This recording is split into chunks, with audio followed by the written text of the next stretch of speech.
কিন্তু মনে রাখবে যুবক, পূর্ব দিগন্তে যখন সূর্য উঠে যায়, পূর্ব দিগন্তে যখন সূর্য উঠে, সেই সূর্যের আলোকে কেউ চাপায় রাখতে পারে না, দাবায় রাখতে পারে না।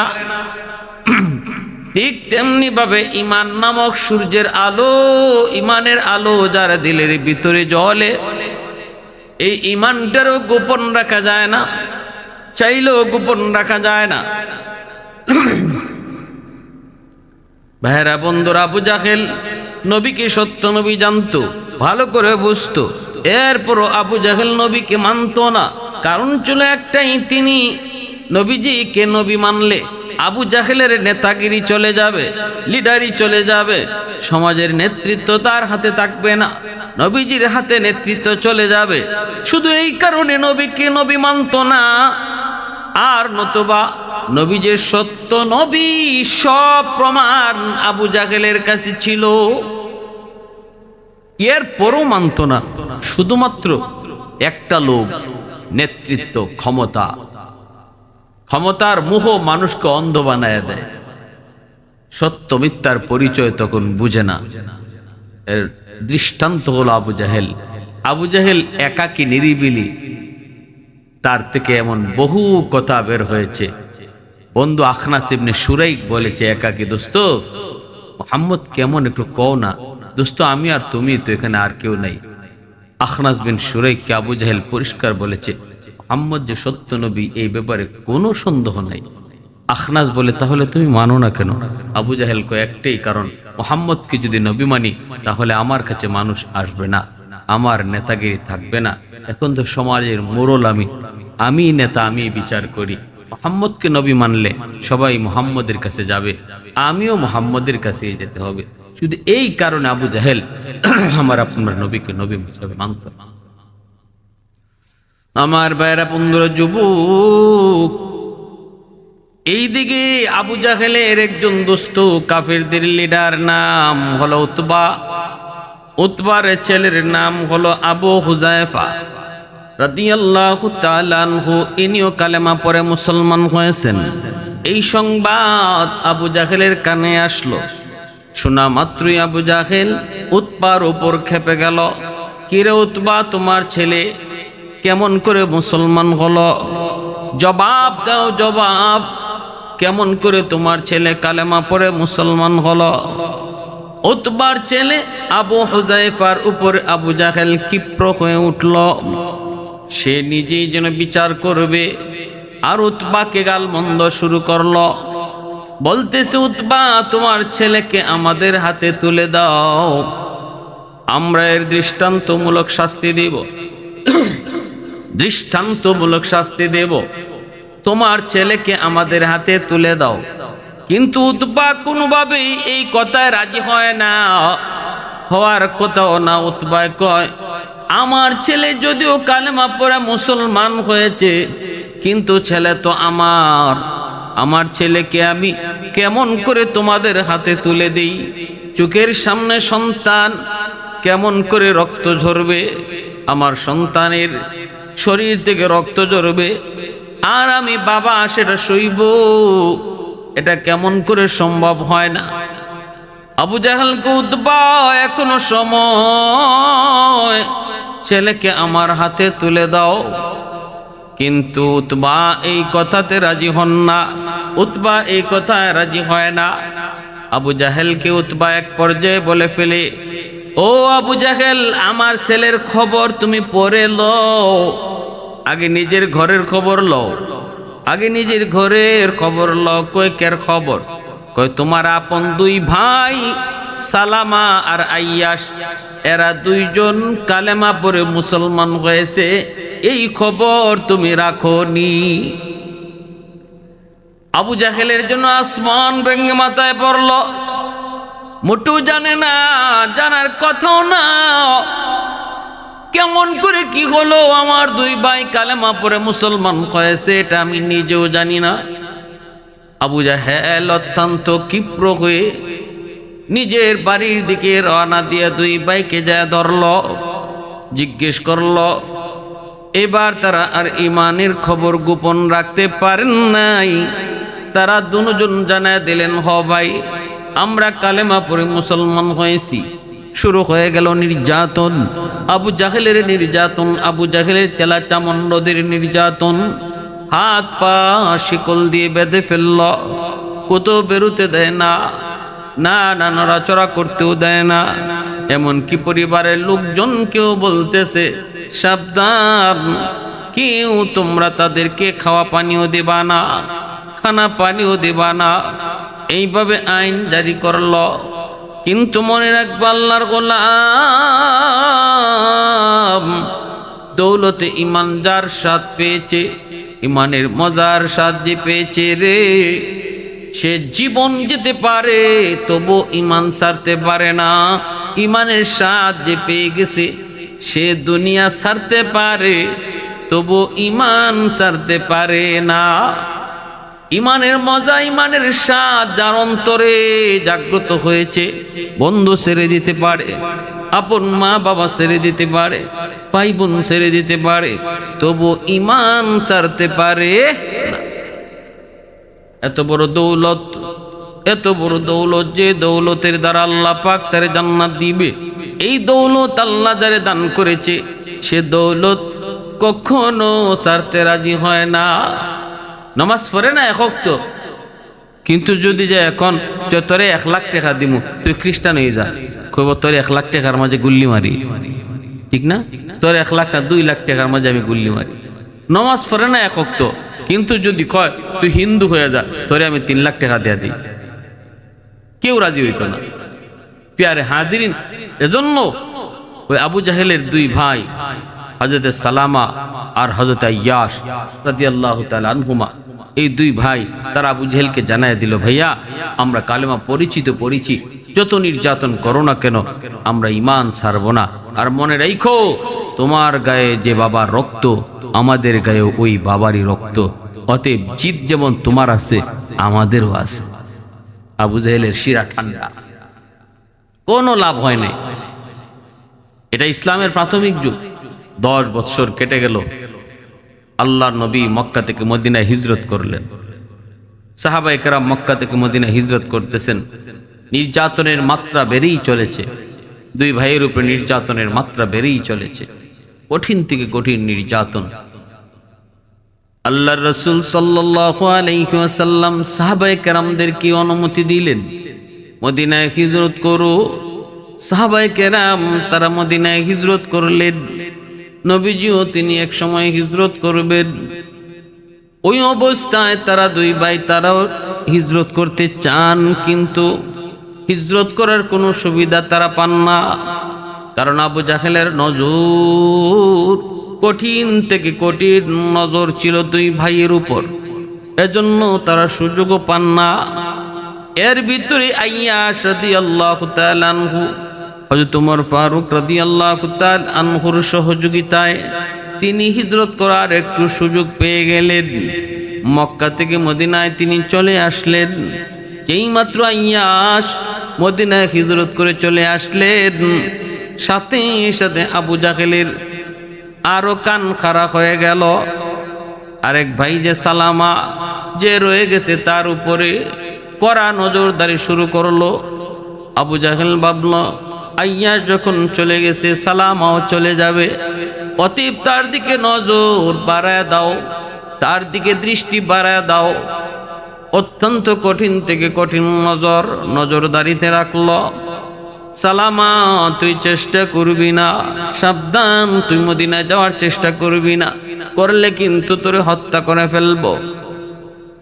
এই অবস্থায় বলতেছে আবু জাহেল, তোর ভাই আইয়াসকেও আমি নিয়ে আসবো, আইয়াসকেও আমি মদিনা থেকে নিয়ে আসবো, টেনশন করবি না, আর তুই কিন্তু যাওয়ার কোনো চিন্তাই করবি না। আবু জাহেল ফন্দি করল কিভাবে আইয়াসকে মদিনার দিকে আনা যায়। কত বড় দুরন্দবাজ আবু জাহেল! উটে পিঠে সওয়ার হয়ে মদিনায় হাজির। আইয়াস দেখে ফেললেন, কাছে যেয়ে বলতেছেন, তুমি মদিনায় কেন আসছো? আমাকে নিয়ে যাওয়ার জন্য বুঝি আসছো? অসম্ভব, মনে রেখো আমি কখনো যাব না, আমাকে তুমি নিতে পারবা না।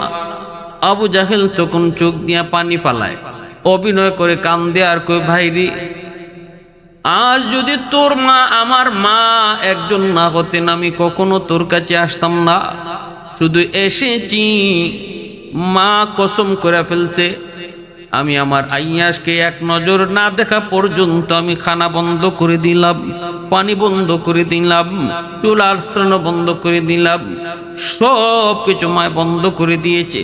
আজকে একদিন না 2 দিন নয় 3 দিন পার হয়ে যায় মা কিছুই খায় না, কসম ভাঙ্গে না। এ আইয়াস, অন্ত তোমার দরদি সন্তান যদি তুই হও, একটা নজর তুই মক্কায় আয়, এই আমার কসমটা তুই ভাঙ। এরপরে তুই যেখানে তোর মন চায়, মক্কায় থাকতে চাইলেও অসুবিধা নাই, মদিনায় তুই যদি আসতে চাও তাও কোনো অসুবিধা নাই, অন্ত তোমার কসমটা তুই সারা ভাঙ্গা সম্ভব নয়। এই কথাটা বলা মাত্রই হযরত আইয়াশ রাদিয়াল্লাহু তাআলা আনহুর দিলের ভিতরে মায়ের প্রতি দরুদ উতলে উঠলো, মার কথা মনে পড়ে গেল। কারণ সন্তানদের ভিতরে আইয়াশকে মা বেশি মায়া করতেন, মহব্বত করতেন। একটু দুর্বলতা চলে আসলো, পাশেই ছিলেন হযরত ওমর, ডাক দিয়ে বলতেছেন, আইয়াশ তুমি তোমার ভাই আবু জাহেলের কথায় তুমি এতটা বিশ্বাসী হয় না, কারণ তোমার ভাই আবু জাহেল সে বড় চালাক, সে বড় বিশ্বাসঘাতক। তুমি যেমনটা ভাবতেছো এমনটা নাও হতে পারে, এটা তোমার মার কোনো বিষয় নয়, হয়তো আবু জাহেল কৌশল করে তোমারে মক্কায় নিতে চায়। তাই বলতেছেন, ওমর তুমি যা ভাবতেছো এটাও হইতে পারে, আবার আমার মা তিনি যে না খাইয়া রইছেন, কসম করছেন আমি না গেলে খাইবেন না, এটাও হইতে পারে, কারণ মার আমি হলাম সবচেয়ে মায়ার সন্তান, এটাও হইতে পারে। তবে আমাকে তো যদি তুমি একটু সুযোগ দাও ভাই ওমর, মন চায় আমি একটু মক্কায় যাইয়া আমার মারে একটু দেখি, মার কসমটা আমার দ্বারা যদি ভঙ্গ হয় মার জীবন রক্ষা হবে, আমি গেলে পরে যদি মার জীবনটা বাঁচে, শতবার আমি যাইতে রাজি। আর কিছু টাকা পয়সাও মার কাছ থেকে নিয়ে আসব, আমি এখানে কতটা অভাবী এটাও তো তুমি দেখতেছো। হযরত ওমর বললেন, আইয়াশ দোস্ত তুই টাকা পয়সা নিয়ে চিন্তা করবি না, আমার অর্ধেক সম্পদ আর টাকা আমি তোরে দিয়ে দিলাম, কিন্তু যদি মার কসমের কথাটা তুই মনে মনে ভাবো, এটাকে যদি তুই প্রাধান্য দাও, তাহলে আমার কোনো আপত্তি নাই, আমার কোনো কথা নাই। তবে আমার মন বলে মার কসমের কথাটা আবু জাহেলের নিজের বানানো, তোমাকে ষড়যন্ত্র করে মক্কায় নিতে চায়, এরপরও যদি যাইতে চাও আমি বাধা দিব না, তবে একটা উট নিয়ে যাও, আমার এই উটটা বড় চালাক, অবস্থা যদি খারাপ দেখো আমার উটটা নিয়ে তুমি দ্রুত চলে আসতে পারবা। ভাইরা বন্ধুরা, হযরত ওমর এতটা সহযোগিতা করলেন হযরত আইয়াশ রাদিয়াল্লাহু তাআলা আনহু। হযরত আইয়াশ সিদ্ধান্ত নিলেন আবু জাহেলের কথায় বিশ্বাসী হইয়া, আবু জাহেলের কথার উপরে বিশ্বাস কইরা তিনি রওনা দিয়ে দিলেন মক্কার উদ্দেশ্যে। কিন্তু যেই মাত্র মক্কার সীমানায় ঢুকলেন তখনই তিনি বুঝে গেলেন এটা ছিল আবু জাহেলের ষড়যন্ত্র, মা অসুস্থ কথাটা সম্পূর্ণ মিথ্যা, মার কসমটাও মিথ্যা। এটা মক্কায় ঢুকা মাত্রই তিনি বুঝে গেলেন। দেখতেছেন আবু জাহেলের লোকগুলি দাঁড়ানো, যাওয়া মাত্রই তারে পাকড়াও করলো, হাতে পায়ে শিকল দিয়া তারে বেঁধে ফেলল।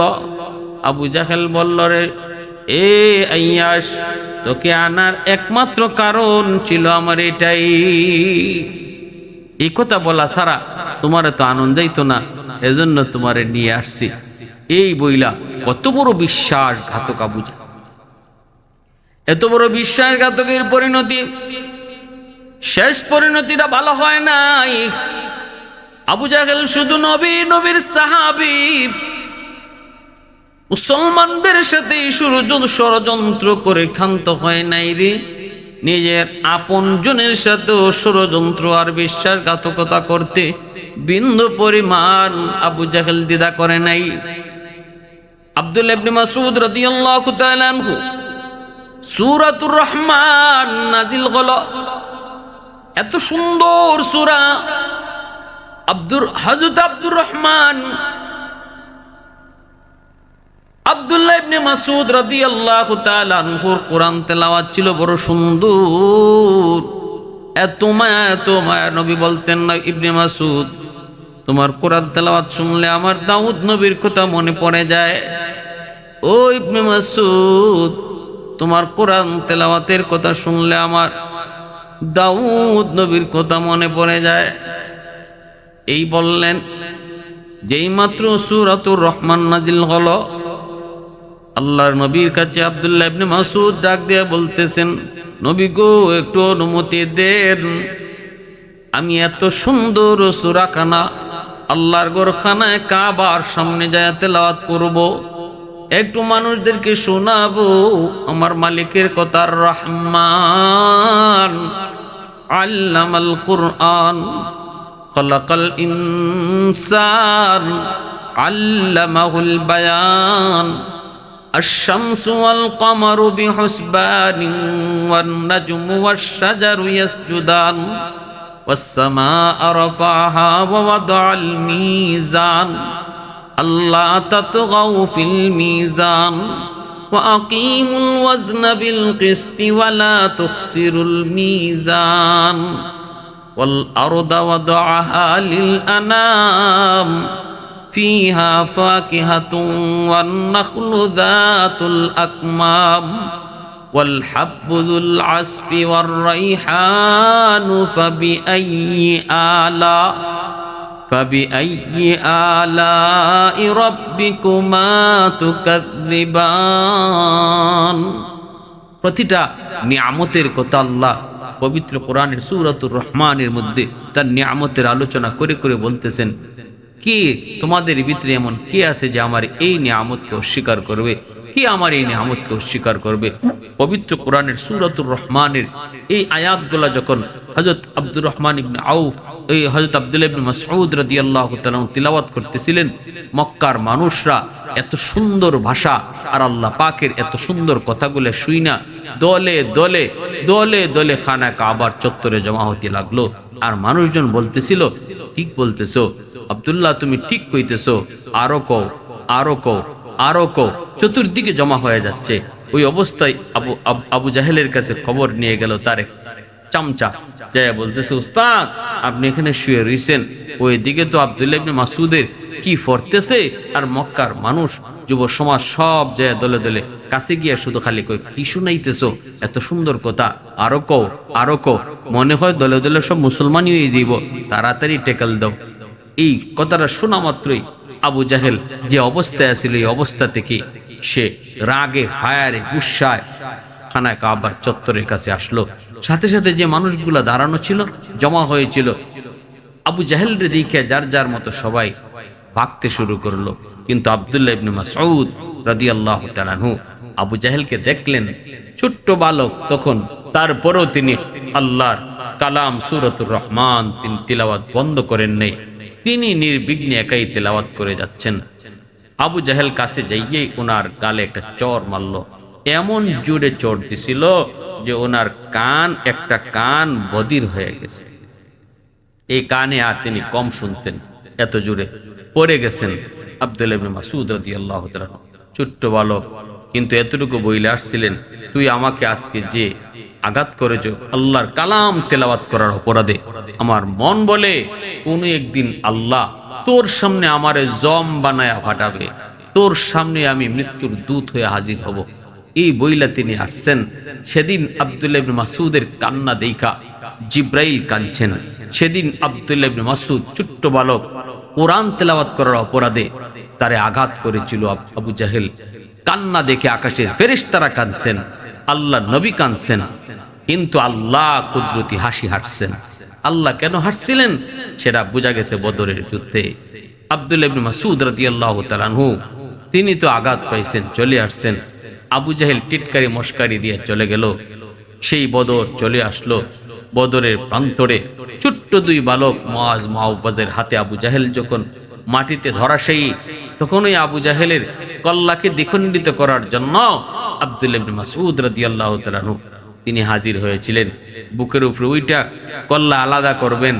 আবু জাহেল কইছিল, আমার কল্লাটা গুরিত লাগায় কাটবি, কারণ আমি নেতা ছিলাম, দেখতে যেন বড় দেখায়। গুরিতে লাগাই কাটছেন। আর ওই কান, যে কান দিয়া, যে কান ওনার বধির করছিল শিশুকালে, ওই বদলা নিতেছেন। কানের ভিতর দিয়া তলোয়ার ঢুকাইয়া এই কান দিয়া বাইর কইরা তলোয়ারের মাথার মধ্যে আবু জাহেলের কল্লা লইয়া আব্দুল্লাহ ইবনে মাসউদ রাদিয়াল্লাহু তাআলা নবীজির সামনে হাজির হয়। আল্লাহর নবী তাবুর মধ্যে, নবীজি মায়ার নবী দেখেন আবু জাহেলের কল্লা। নবীজি দেখতেছেন আবু জাহেলের কল্লার পাশে জিব্রাইল বসে বসে হাসতেছেন, মুচকি হাসছেন। নবী বলতেছেন, ভাই জিব্রাইল, তুমি হাসো কেন? ভালো করে আমরা জানি বদরের যুদ্ধে 1000, 3000, 5000 পরম্পরায় ফেরেশতারা যুদ্ধ করেছেন। বদরের যুদ্ধে জিব্রাইল আমিন 5000 ফেরেশতার কমান্ডার ছিলেন। ফেরেশতারা সরাসরি যুদ্ধে অংশগ্রহণ করেছেন। এই আবু জাহেলের কল্লা যখন আব্দুল্লাহ ইবনে মাসউদ তার কান ছিদ্র কইরা নবীজির কামরার সামনে এসে হাজির করলেন, তখন নবী তাকে দেখেন জিব্রাইল আমিন তিনি হাসতেছেন। নবী জিজ্ঞেস করেন, ভাই জিব্রাইল, আপনি কেন হাসেন?